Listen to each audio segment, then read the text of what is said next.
ഇത്ര മനോഹരമായ ഈ കാഴ്ചകൾക്കൊപ്പം നമ്മെ ഏറെ നൊമ്പരപ്പെടുത്തുന്ന ഒരു സ്മാരകശിലയും ഇവിടെയുണ്ട്. സമൂഹത്തിൻ്റെ സുരക്ഷയ്ക്കായി സ്വന്തം ജീവൻ പോലും ത്യജിക്കുന്ന സുരക്ഷാ ഉദ്യോഗസ്ഥരെ പൊതുജനം പലപ്പോഴും മറക്കാറാണ് പതിവ്. പക്ഷേ ഈ നൊമ്പരപ്പെടുത്തുന്ന അടയാളങ്ങൾ നമ്മെ ഓർമ്മിപ്പിക്കുക തന്നെ ചെയ്യും. സ്നേഹാഞ്ജലികൾ.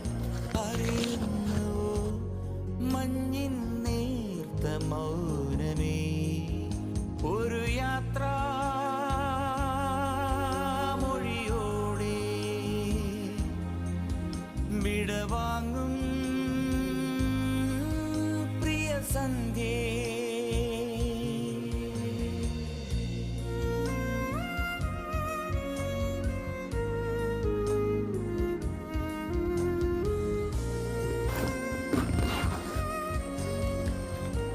ഇത്ര മനോഹരമായ ഈ കാഴ്ചകൾക്കൊപ്പം നമ്മെ ഏറെ നൊമ്പരപ്പെടുത്തുന്ന ഒരു സ്മാരകശിലയും ഇവിടെയുണ്ട്. സമൂഹത്തിൻ്റെ സുരക്ഷയ്ക്കായി സ്വന്തം ജീവൻ പോലും ത്യജിക്കുന്ന സുരക്ഷാ ഉദ്യോഗസ്ഥരെ പൊതുജനം പലപ്പോഴും മറക്കാറാണ് പതിവ്. പക്ഷേ ഈ നൊമ്പരപ്പെടുത്തുന്ന അടയാളങ്ങൾ നമ്മെ ഓർമ്മിപ്പിക്കുക തന്നെ ചെയ്യും. സ്നേഹാഞ്ജലികൾ.